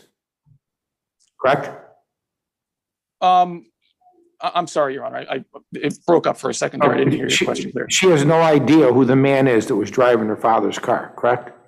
That's what the testimony was, Your Honor. Okay, so I mean, all this was before the jury, and like I said, to me, it all comes back to the thing, the jury charge, was the defendant negligent? Yes, negligent of what? You know, I mean, that's where, you know, and their argument at closing happens to be you're negligent of letting someone use your plate. So it would seem to me that the jury charge, if it was a little bit more artfully drafted to the jury, was negligent in letting so-and-so use their vehicle, I think then we would have a problem with the verdict here, but we don't. I don't know what the jury found her negligent of, other than the fact that maybe giving someone the plate.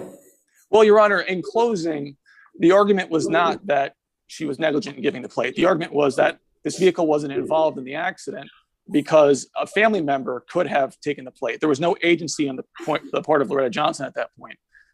So I don't think that's entirely accurate. Okay. So, I mean, as far as the charge goes, there's a case cited in our brief, cited prominently in our brief, De Cesar v. Glasgow. In that case, the charge was found to be, what was the word? Basically, it wasn't correct. It was a bifurcated trial, and the charge was in terms of the injury as opposed to the accident. And this court reversed and clarified what the charge should be. So if this court finds that there's an issue with the charge, you know, we would respectfully request that it do something similar to what happened in De Cesar. Thank you, Counsel. Thank you, Your Honors. Counselor? Mr. Dolan? Good morning, Your Honors. May it please the court. I kind of want to work backwards and start with Mr. Kaiser's first point, and particularly the one raised in the reply brief that Loretta Johnson is essentially, as a matter of equity, stopped from denying ownership of the vehicle because the license plate was found at the scene. I would like to point out that argument was not presented in the papers that were filed below on the post-trial motion to set aside the verdict. That argument was certainly not made to the jury. So to the extent it's raised for the first time here on appeal, I would submit that it's not preserved for review. Leaving the preservation issue aside, at most what those cases from the 50s and 60s posit is a rebuttable presumption of ownership. And here we have the testimony of the sister, Elisha Johnson, at the scene admitting that the vehicle that she was in on the night of the accident, and that we contend there's at least circumstantial evidence for the jury to conclude was the vehicle actually involved in this accident, was owned by her father. The sister affirmatively denies that Loretta Johnson was on the scene or that any vehicle owned by Loretta Johnson was at the scene. In the face of that affirmative evidence, I think it pops it out of that case law cited by Mr. Kaiser on that kind of equitable collateral estoppel issue. On the facts of the case, I'm prepared to rely on my brief. I don't want to belabor the point, but I think particularly in regards to the inconsistency argument and the sufficiency argument, we're entitled to all favorable inferences that can be drawn from the evidence, and all we have to show is a through line that connects enough facts and enough inferences from those facts to support the jury's verdict here. We have done that. We have, Judge Sensor, as you noted, the photographs of the damage to the vehicle taken within a few days of the accident and prior to the vehicle being fixed. That's Loretta Johnson's vehicle. Counsel, Yes. you have the photograph which shows the damage in a place that, based on what the trooper said, would not be consistent with how the accident would have been expected to have occurred at that location.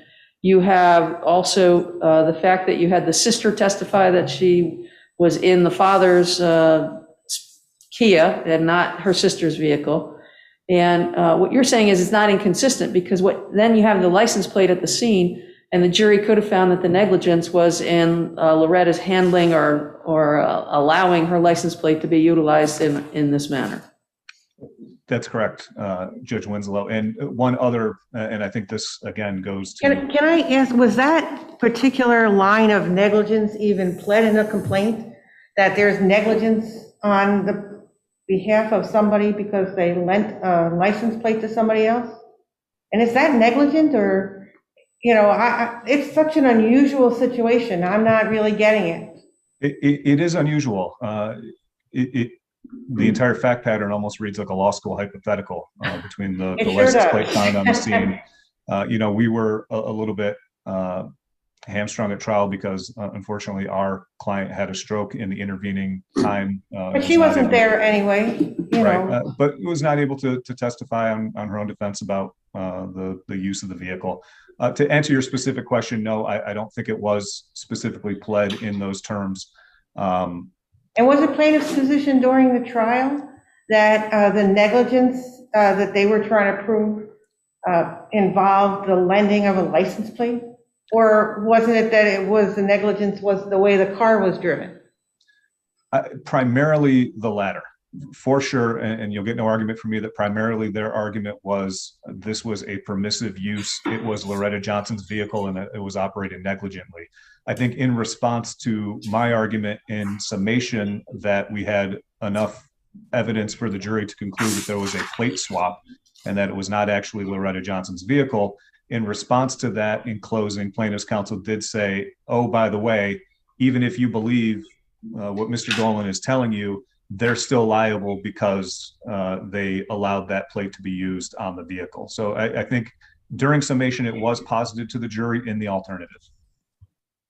All right, so I'd like you to answer me this. How, you know, in a case where there's two cars, one hits the other car, the car flips over, and the plaintiff gets hurt, how is it not inconsistent to say negligence, no proximate cause? In this case, inconsistency is a very, very high bar, and it has to be a logical impossibility for both of those things to be true, the finding of negligence and proximate cause. I agree with that. So in this case, I'll agree with you that it is probably not the verdict I would have rendered on these facts, and it might not be the verdict that the judges sitting here today would have rendered.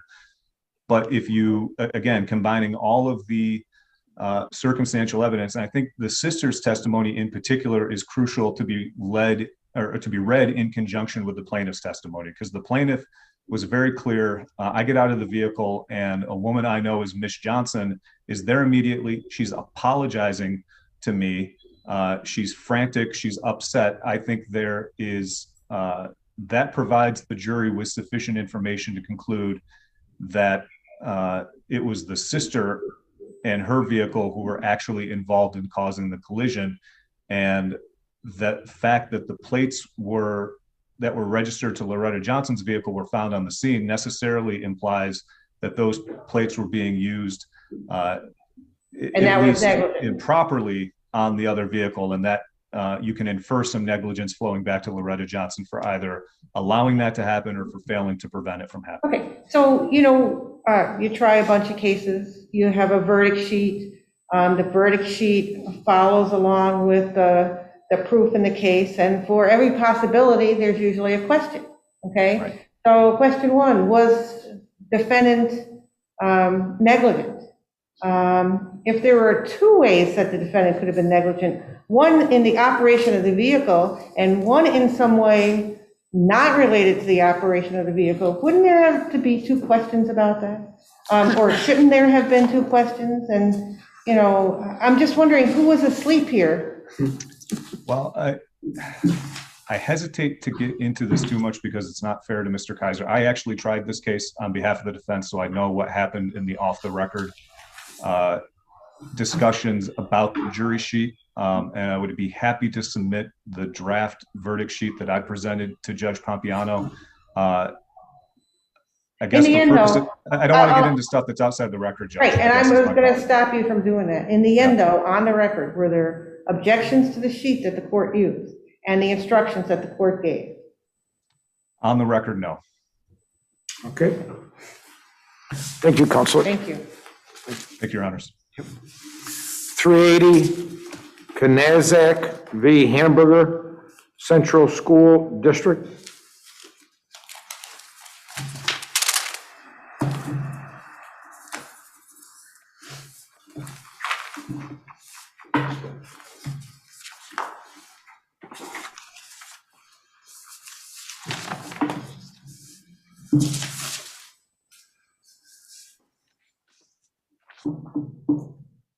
Good morning, counselors. Good morning, Your Honor.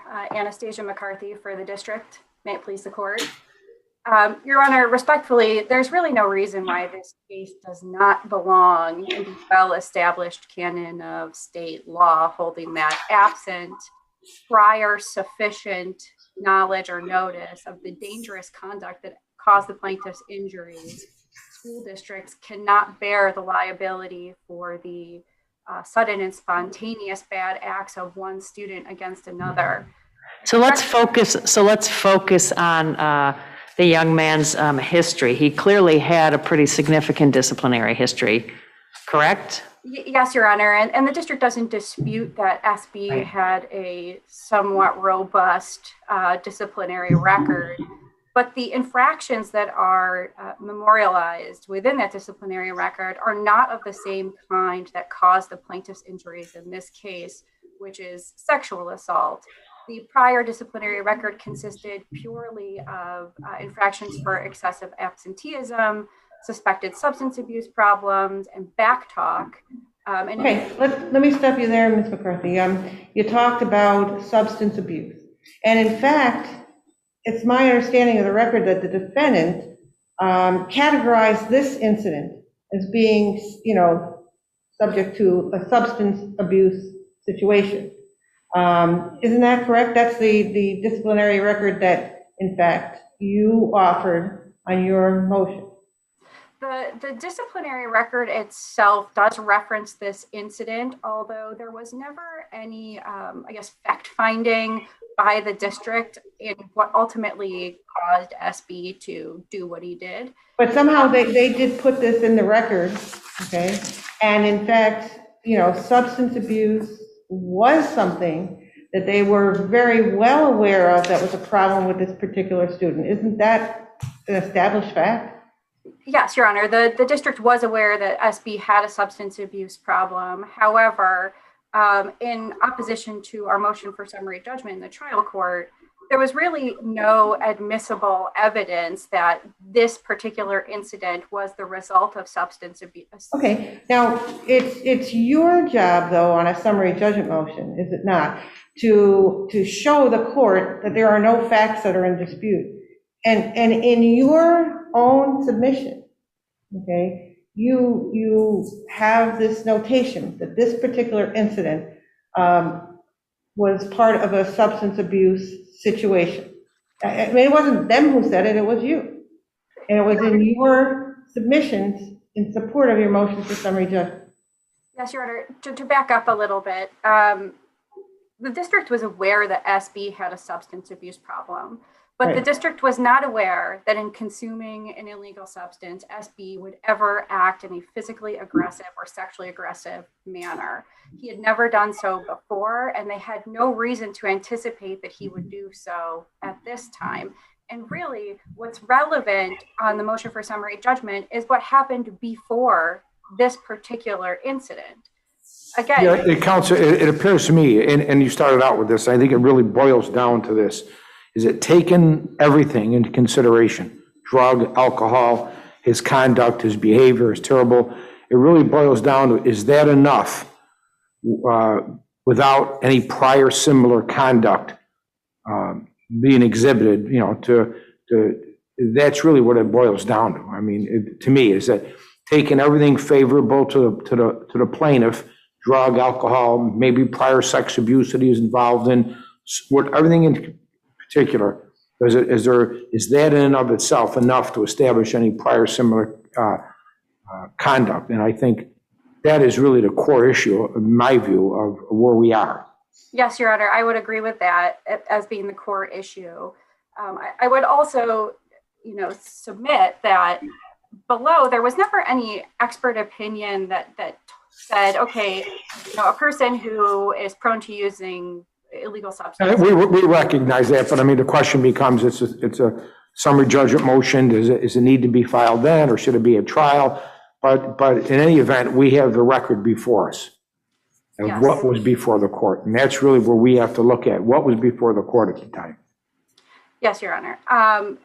To go back to your other point, to your initial point, which was whether or not any of the conduct preceding this rendered this particular event foreseeable, I would just direct the court to the case law that we set forth in our brief.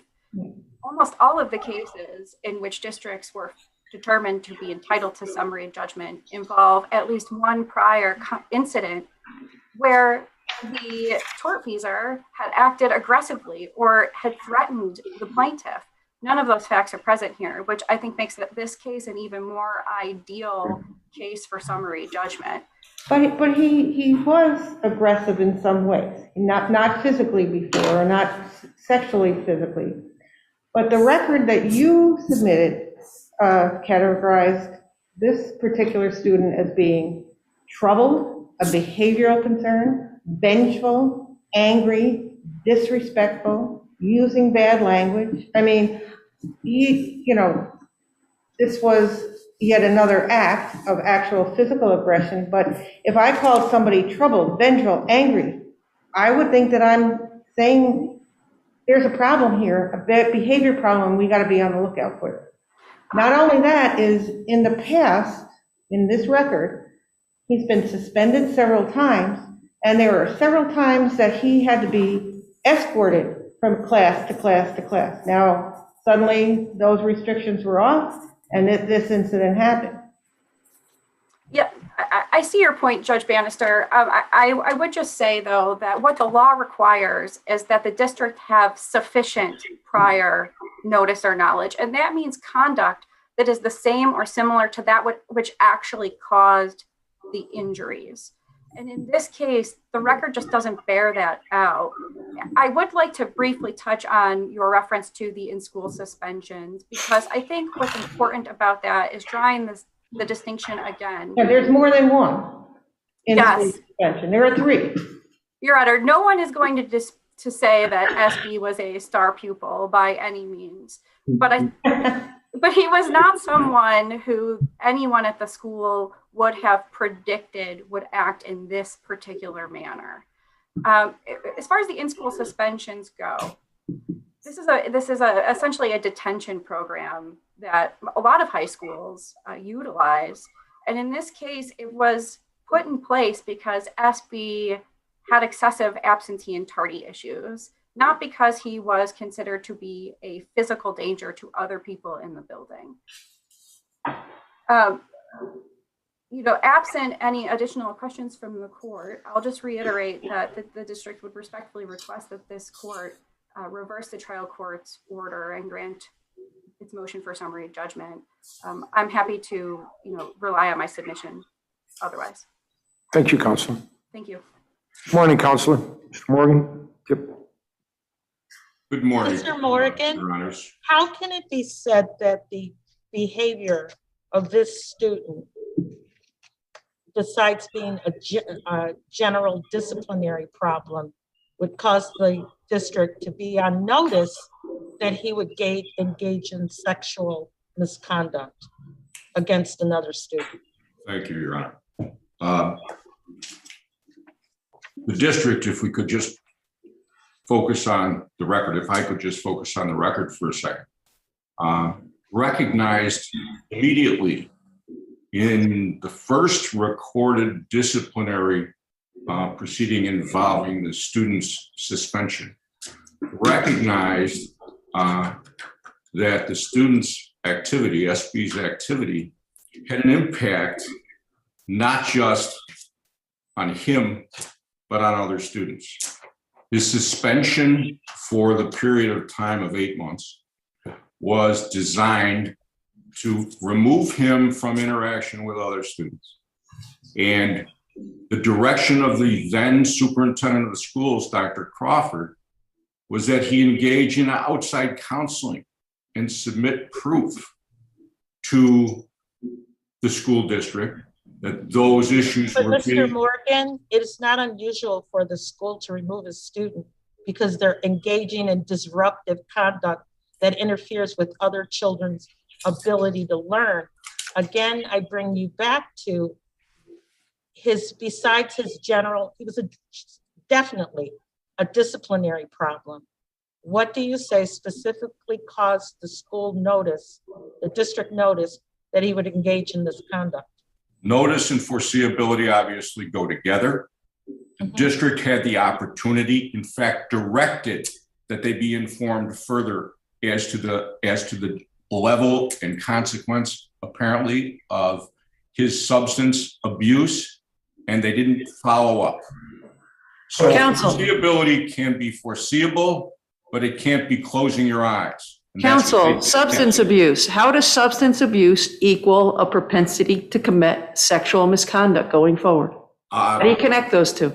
How do you connect those two? I think that it's not unreasonable, which is the standard, for a trier of fact to determine that someone who is on drugs acts or can act in a manner that may be erratic, that may be irrational, that may be illegal aside from just ingesting drugs, and that may be harmful to others in whatever manner in which they act up, because it has more than an effect, as most people know, and on their physical capabilities. It also affects their mental capabilities and how they react in certain situations. And so that's what puts them on notice.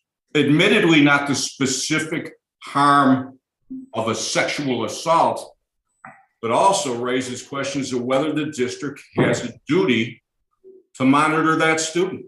So Isn't our standard same or similar? Same or similar? I'm sorry, Judge, I cut you off. Isn't our standard same or similar?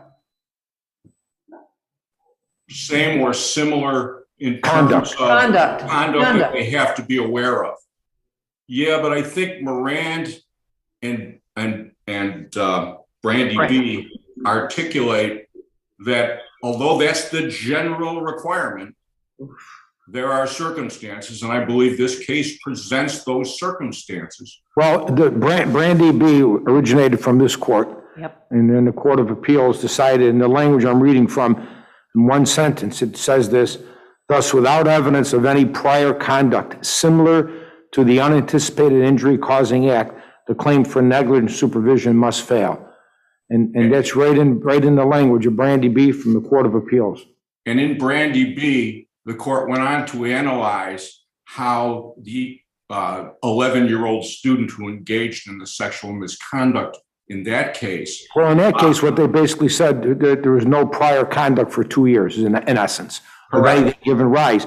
But how do you get around the specific language, thus, without any prior consistent? So what you're saying is that you think that what Brandy B reads, the way you read it, is that if there's prior conduct, dangerous conduct, Your Honor. Dangerous conduct. The dangerous conduct somehow or another could involve violence, fighting someone, or of a sexual nature. And that in and of itself pulls it under the umbrella of similar conduct. So long as that's a reasonable determination, that's a reasonable possibility, so long as it's, I guess, probable as opposed to possible. I think that that's the real analysis. I think I understand your argument. Anything else, Counselor? No, but I'm open to any questions you have. Having none, thank you. Have a good afternoon. Thank you.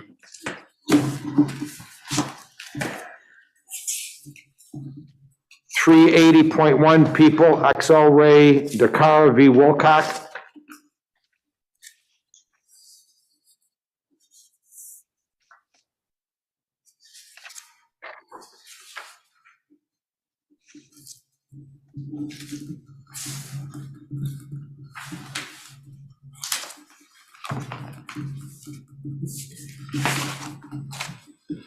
Okay.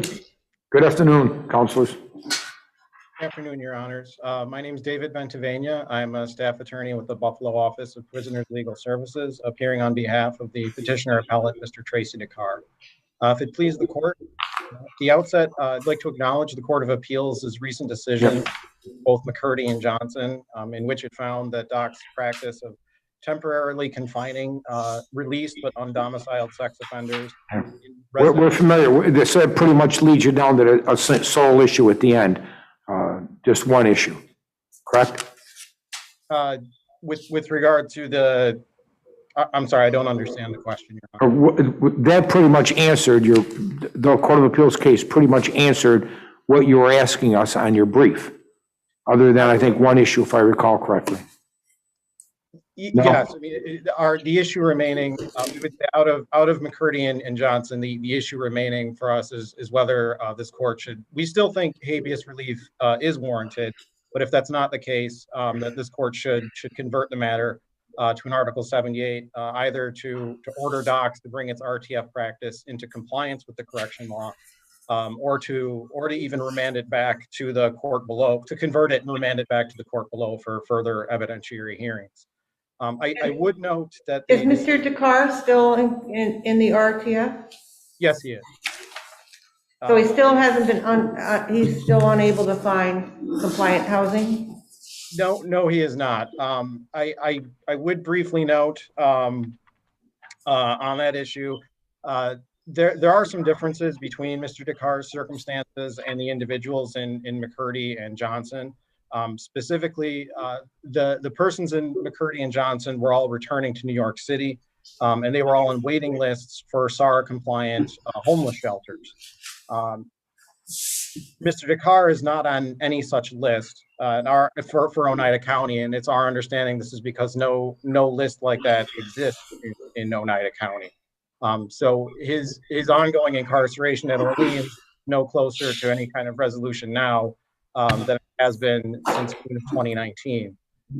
Moreover, there are some genuine disputes of fact between Mr. Dakar and parole staff, especially regarding the adequacy of addresses that he has proposed.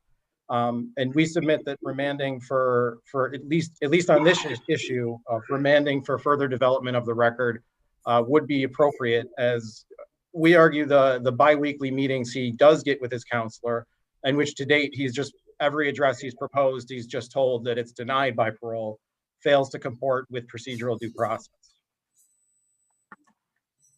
But I don't think that issue is before us. You know, him and parole not coming to terms with each other. But regardless, okay. Well, we did raise procedural due process in the brief. I would say I do believe the record bears more development on that issue, which is something this court could do by instead of simply dismissing it by remanding it back to the court below, well, by converting it and remanding it below for further evidentiary hearings. Getting back to one note I did want to make about both McCurdy and Johnson is that both of those two cases involve the legality of DOCS's practice of putting individuals in RTF. Neither discussed the required conditions of those facilities, nor the degree of any ongoing procedural due process rights those incarcerated inside will still have. Our position remains that Mr. Dakar is being unlawfully detained in a prison, one which DOCS is simply calling an RTF. On that point, this is why we believe he still warrants habeas relief, or that conversion so that the conditions at Orleans can be corrected would be appropriate. Concerning those conditions specifically, Correction Law 2.6 defines RTFs as community-based residents in or near a community where employment, educational, and training opportunities are readily available to persons on parole or on conditional release. Under no reading of the present and undisputed record does Orleans Correctional Facility satisfy those statutory requirements.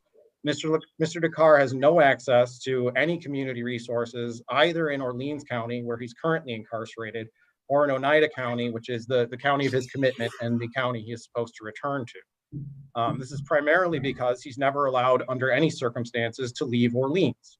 So I know I raised many of these examples in the brief, but just very quickly, he can't seek outside employment. And even if he could never go to work.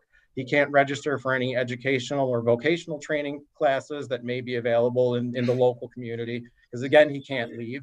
He can't even make inquiries as to what opportunities may be available to him locally, since he's treated exactly like any other prisoner at Orleans, with all the same limitations to movement and communication that being in a prison entails.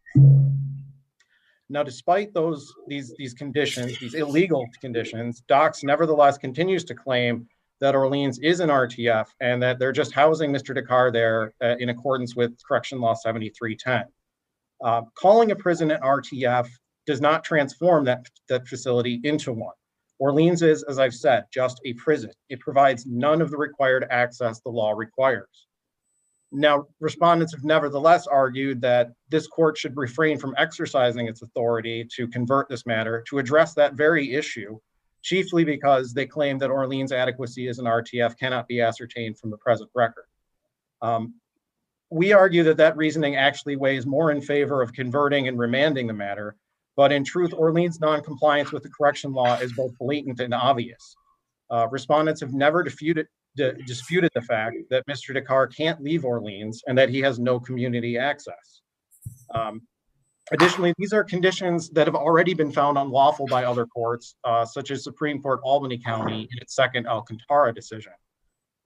This court should order Mr. Dakar's immediate release, or alternatively, in the interest of justice, we argue that the circumstances here weigh heavily in favor of converting it to an Article 78 so that docs can be ordered to provide Mr. Dakar with the community access a real RTF would.